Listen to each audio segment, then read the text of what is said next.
Well, hi, it's Christi again, and we're going to do another little backstory. This time I'm going to show you one of the mosaic assemblages that I've created called Jungle Bug. And there's a lot going on. Come on, I'll tell you all about it.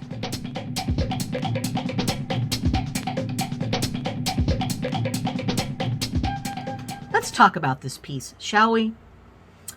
I have a lot of stuff going on in here, and one of the things that I always want to do when I create something like this and it goes off to its new home, whoever's purchased it, is to kind of let them know what's in it.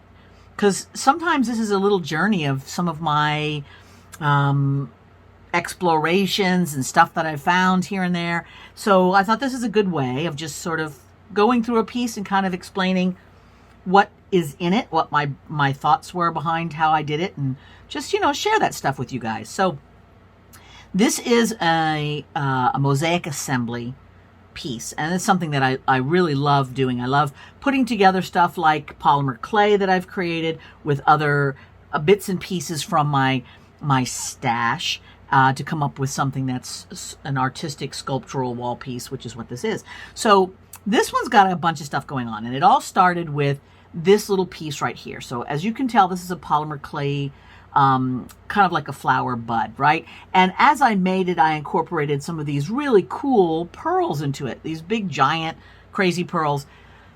Why did I make that piece? Nobody knows. I just was in a mood one time and I was making something. Maybe I was showing somebody how to make a bud. I don't know. But whatever it is, I made this piece. I never did anything with it. It went to my stash of unused polymer business. And then from time to time, I look inside there, see if there's something that I want to then take out and incorporate into a mosaic. There are times, of course, when I create something specifically for whatever I'm going to make. But I make a lot of weird things for various weird reasons. So it's nice to pull them out and see what's going on. Now, in this piece, not only did I have all this polymer stuff here, but there was another little something that was sort of... Oh, no, it wasn't sticking up. What happened was, I think there was another little bud here that got broken off somewhere along the way. So there was an empty gap, something that needed to happen. So I thought, okay, well, I'll put this in and then I'll incorporate it into my epoxy clay and work around it. And then when I'm done, I'll come back and decide what needs to happen. And what I decided was I drilled a little hole. I stuck some wire in there and a couple of other ways to make sure everything's stuck together.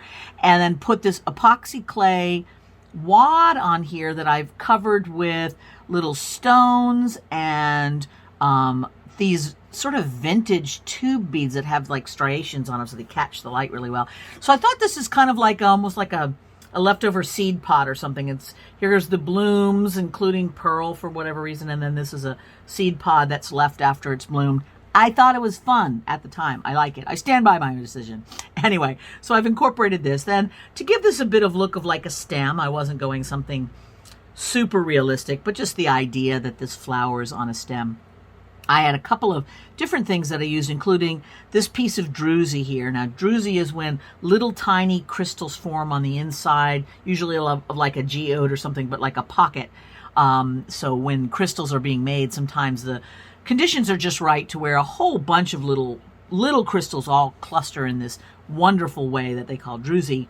For a reason that I don't know why it's called Druzy. I should have looked that up. Anyway, so I added that, and then I had some fun glass beads, some wonderful porcelain beads with just amazing glazing on them, and just some other business. So that kind of did this. Like, good. Okay, so now what? I usually work in stages. So I made this whole piece. I had an idea that I'd put a leaf thing here and some other leafy business here. So I kind of had a plan, and I just was building it in stations or sections. And so I put this one here.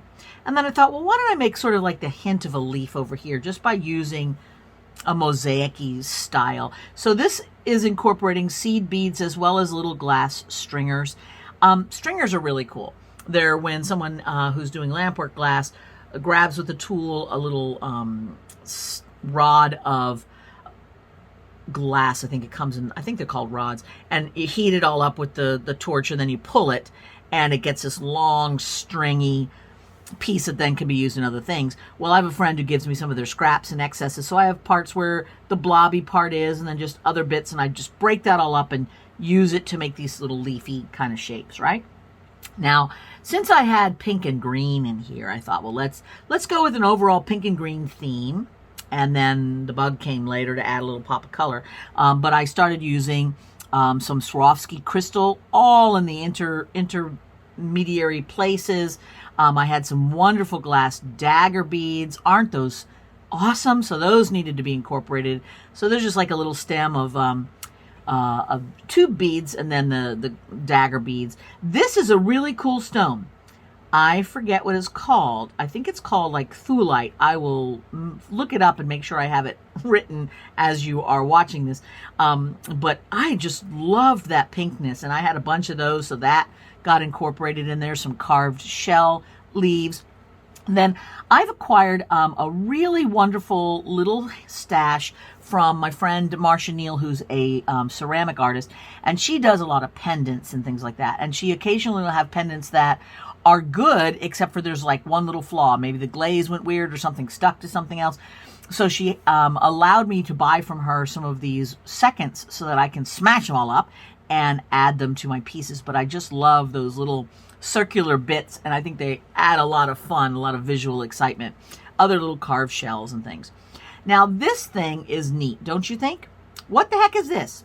Well, the stem running down the middle are just little sections of mother of pearl that have been dyed.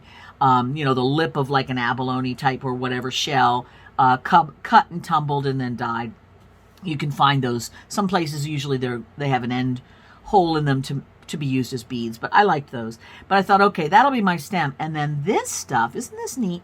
Now, I've done stained glass back in the day. It's fun, but it gets a lot of cuts on my fingers, which I'm not fond of, and all that, you know, different processes. It's not my favorite process, but I love the look. I happen to have some of those, what are they called? Capri Shell? Cadiz shells. I will also write that down. I should have looked that up before I started talking. But it's those really thin, and sometimes you see them to be as lampshades or dangled to be kind of like light catcher, wind chimey things. But they're a really thin shell that's composed of lots of little layers of very translucent material, shell material. And I had a whole bag full of these little green discs, right? So the shell itself had been dyed green. And I don't remember what they were used for. I just acquired a bag of them. And I cut them with scissors. Now, when you cut them, sometimes you get little fractures and stuff. But since these are getting pressed down onto my epoxy clay, that's okay. It's not going anywhere. But look at the cool surface effect you get from this shell. I just loved that. So that's what I did. And then I ringed it around with some sort of bronzy seed beads just to really draw your attention and let those leaf forms pop out, which is nice. And then, of course, I've got some more shell bits here. And a couple of these, you notice, aren't those fun? So obviously, certain mother of pearl shells are used in button making and other things, bead making and stuff. So I've been able to gather as I've gone along remnants from that process. So these are little shell bits that have been tumbled, and they are showing these weird shapes because they've actually been used in the process of cutting out other things. But I just love them, and they usually work their way around other rounded forms pretty cool. So I've tossed a smattering of those around. So I got the whole piece finished, and I was looking at it thinking, well, I like it. I think it looks good. Oh, by the way, and this is like a little raw ruby chunk on top of a stone, like an onyx or a agate or something like that, a stone disc. Anyway, so I got it all done, and I was looking at it like, it needs a little pop of some color. Kind of needs yellow, right? I mean, I've got all this vibrant, all these pink crystals are everywhere. What if there was a beetle on it? Yeah, let's do a beetle. So I've just made this little yellow beetle with gold seed beads, and obviously I had this bright neon yellow that had to be used. Some little crystals for the eyes, crystals down its back. So those are all Swarovskis and little glass orbs and such. But I thought, okay, let's do that. So I made that separately, let it dry, and then use a little epoxy clay to put it into position. And I don't know, I think it's a really good addition to this jungle craziness, right? And then the last step is to put it on a wooden background. Now, you don't have to do this. I often will put it on a background, and often I won't. I like it because it protects things. Like, as you can tell, I've got little bits and pieces here that are sticking off the edge. that could be banged into and broken. And if somebody bought this and then they, you know, banged into it and broke off a leaf, they'd be sad, right? So if it's here on this background, and you can tell I haven't attached this yet, if it's on this background, it's going to give it protection and make sure that those are a little bit more secure. So I will probably go ahead and add this to the background, and if not, I'll do something else. But anyway, I think the background works. So I paint a wooden canvas with a thin acrylic wash so you can see the background of the wood through it, which I think works really well. And I will sometimes, as I did here, use a tool to kind of scrape through the wet paint to leave like a sgraffito type scratch through pattern, which I think works, kind of gives it a little bit more of that jungly feel to it. But anyway, so I think this whole piece has that lushness of jungle, which I just love so much. I live here in Maui, and so jungles are sort of a part of my life now, and I am so glad, because my two favorite things in the world are ocean and jungle, and here I am with both of those, which pleases me very much. Anyway, so I'm drawing on that inspiration for this little piece. I hope you like it. Looks pretty fun, don't you think?